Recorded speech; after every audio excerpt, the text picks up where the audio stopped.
اور ایک ڈاکٹر ارشاد صاحب نے آپ کے سامنے پہلے یہ بات رکھی تھی، لیکن ہم نے سنی، ہمیں سمجھ نہ آئی۔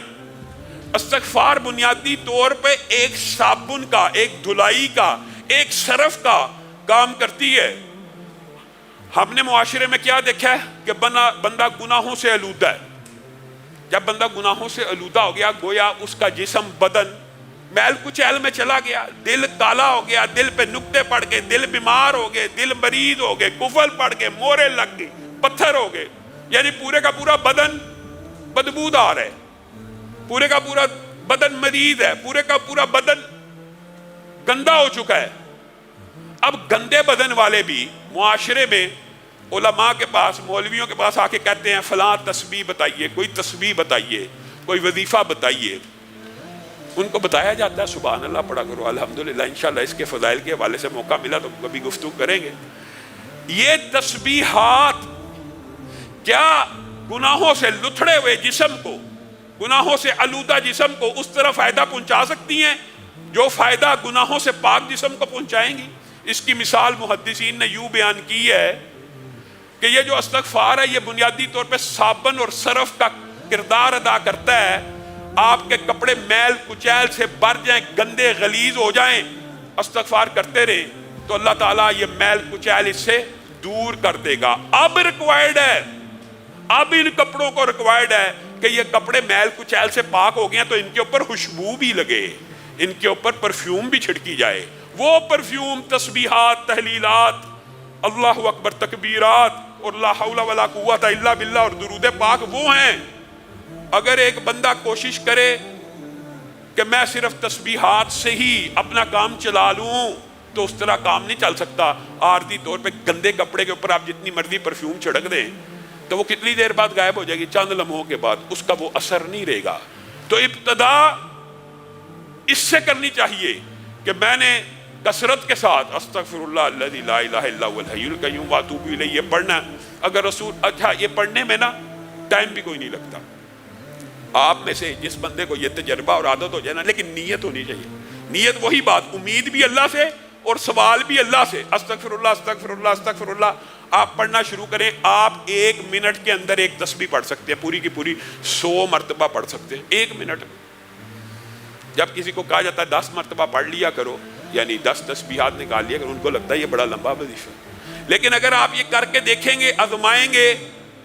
تو پھر آپ کی زندگی کے اندر حالات بھی بدلنا شروع ہو جائیں گے۔ اور عبداللہ ابن عباس کی حدیث اور قرآن کی اس آیت کے مطابق اللہ تعالیٰ پہلی بات آپ کو گناہوں سے پاک کرے گا، پھر آپ کو مال دے گا، پھر آپ کو اولاد دے گا، پھر آپ کو رہائش گاہیں دے گا جن میں بڑے بڑے باغات ہوں گے، پھر ان باغات کو بھی اللہ خود ڈیکوریٹ کر کے دے گا۔ یعنی آپ کے پاس ایسے وسائل، اسباب پیدا ہو جائیں گے کہ آپ ڈیکوریٹ کر سکیں، یا آپ کی کھیتیاں ہوں گی، آپ کے باغات ہوں گے جن پہ وافر پھل آئے گا۔ یعنی ہر طرف سے رزق کی بارش کہاں سے آئے گی؟ اس استغفار سے آئے گی۔ اور سید الاستغفار، سید الاستغفار ایک وظیفہ ایسا بھی اللہ رب العزت نے نبی کریم کے ذریعے ہمیں بتایا ہے کہ جو بندہ بھی 1 مرتبہ صبح، صرف 1 مرتبہ، 10 20 100 دفعہ، 1 مرتبہ شام کو پڑھ لے تو اللہ تعالیٰ نہ صرف اس کو گناہوں سے پاک کر دیتے ہیں بلکہ جنت الفردوس میں داخل کر دیتے ہیں۔ آپ اور میں یاد تو کرتے نہیں، سب جائیں بخاری شریف اٹھائیں، سید الاستغفار دیکھیں کیا کہاں لکھا ہے، پڑھیں اللہم انت ربی لا الہ الا انت خلقتنی وانا عبدک وانا علی عہدک ووعدک ما استطعت اعوذ بک من شر ما صنعت ابوء لک بنعمتک علی وابوء لک بذنبی فاغفر لی فإنہ لا یغفر الذنوب الا انت۔ یہ یاد کرنا مشکل نہیں ہے۔ بعض روایات میں لفظ ابو لک بذنبی اور بعض میں ابو بذنبی، دونوں میں کوئی فرق نہیں ہے۔ 19-20 کے حرف کے فرق سے دونوں روایات موجود ہیں، آپ پڑھیں۔ یہ سید الاستغفار ہے، آپ اس کو صبح 1 دفعہ پڑھیں، 1 دفعہ شام پڑھیں۔ اپنی زندگی کا معمول بنائیں کہ ہم نے استغفر اللہ کی جو تسبیح ہے، نیت کے ساتھ، ارادے کے ساتھ، گناہ نہ کرنے کے عزم کے ساتھ، ہمیشہ کے لیے چھوڑنے کی نیت کے ساتھ اس گناہ کے اوپر نادم ہو کے کرنا ہے، تو اللہ رب العزت یہ سارے کے ساری 6 کی 6 برکات آپ کے اوپر نازل کر دے گا۔ لیکن اگر آپ کی نیت میں گناہ چھوڑنا نہیں ہے، اس کے اوپر یہ ارادہ ہے کہ رمضان گزر جائے گا پھر وہ گناہ شروع کر دوں گا، یہ اللہ تعالیٰ کو مطلوب اور مقصود نہیں، ارادہ یہ ہو اللہ تعالیٰ قبر تک وہ گناہ نہیں کروں گا۔ اور میں آپ کو یہ بات بتلاؤں، یہ لوگ سمجھتے ہیں کہ یہ جو توبہ استغفار ہے یہ صرف گناہ گاروں کو کرنی چاہیے۔ آپ کے سامنے رسول اللہ صلی اللہ علیہ وسلم کر رہے ہیں، اور یہ صرف رسول اللہ صلی اللہ علیہ وسلم ہی کی سنت نہیں ہے، یہ بھی آپ کو بتلا دوں۔ یہ سابقہ جتنے انبیاء آئے ہیں ان کی بھی سنت ہے، اور ان کا ذکر بھی قرآن پاک میں موجود ہے۔ حضرت آدم نے توبہ کی ہے، قرآن پاک میں الفاظ موجود ہے نا، ربنا ظلمنا انفسنا، خود کا۔ حضرت نوح نے بیٹے کے لیے دعا کی نا، بعد میں کہا نا اللہ تعالیٰ مجھے معاف کر دے، میں نے اس چیز کا سوال کیا جو میرے پاس علم نہیں تھا۔ حضرت موسیٰ سے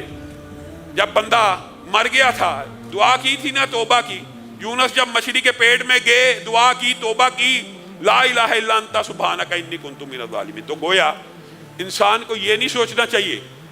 کہ میرے گناہ کم ہیں، میرے گناہ زیادہ ہیں۔ ہر بندے کو توبہ کی ضرورت ہے۔ اللہ رب العزت کی بارگاہ میں آ کے ہم بھی توبہ کرتے ہیں، اے اللہ ہم سب کے گناہوں کو معاف فرما، اے اللہ ظاہری گناہوں کو معاف فرما، اے اللہ باطنی گناہوں کو معاف فرما، اے اللہ ہر چھوٹی خطا کو معاف فرما، اے اللہ ہر بڑی خطا کو معاف فرما، اے اللہ آنکھوں کی خیانتوں کو معاف فرما، اے اللہ زبان کی لرزشوں کو معاف فرما، اے اللہ سر سے پاؤں تک ہر گناہ کو معاف فرما، اے اللہ جتنے گناہ کیے ہیں سب کو معاف فرما، یا اللہ پیدائش سے لے کے آج تک جتنے گناہ ہیں نافرمانیوں کے وہ بھی معاف فرما، یا اللہ جن کی حق تلفی کی ہے وہ بھی معاف فرما، یا اللہ جن کے حق دینے والے ہیں ان کے حق دینے کی توفیق عنایت فرما،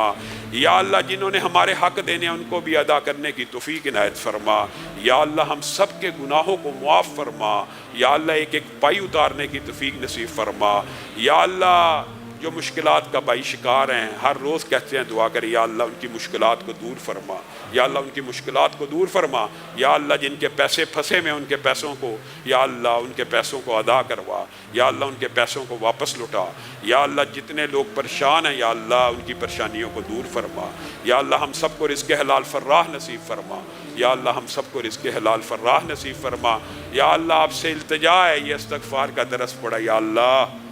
سر سے لے کے پاؤں کے ناخن تک جسم کے جتنے اعضاء نے جو گناہ کیے ہیں یا اللہ سارے ہی معاف فرما، یا اللہ اس نیت پہ توبہ کرتے ہیں آج کے بعد گناہ نہیں کریں گے، یا اللہ سارے ہی معاف فرما، یا اللہ اس نیت پہ توبہ کر رہے ہیں یا اللہ کے اقرار بھی کرتے ہیں یا اللہ اپنی جانوں پہ ظلم کر بیٹھے ہیں، یا اللہ جہالت سے ظلم کر بیٹھے ہیں، یا اللہ غفلت سے ظلم کر بیٹھے ہیں، یا اللہ شیطان لعین کے شر کا شکار ہو کے گناہ کر بیٹھے ہیں، یا اللہ معاف فرما، یا اللہ ہمارے جسموں کو گناہوں سے پاک فرما، یا اللہ چھوٹا بڑا ہر گناہ معاف فرما۔ سبحان ربک رب العزت عما یصفون وسلام علی المرسلین۔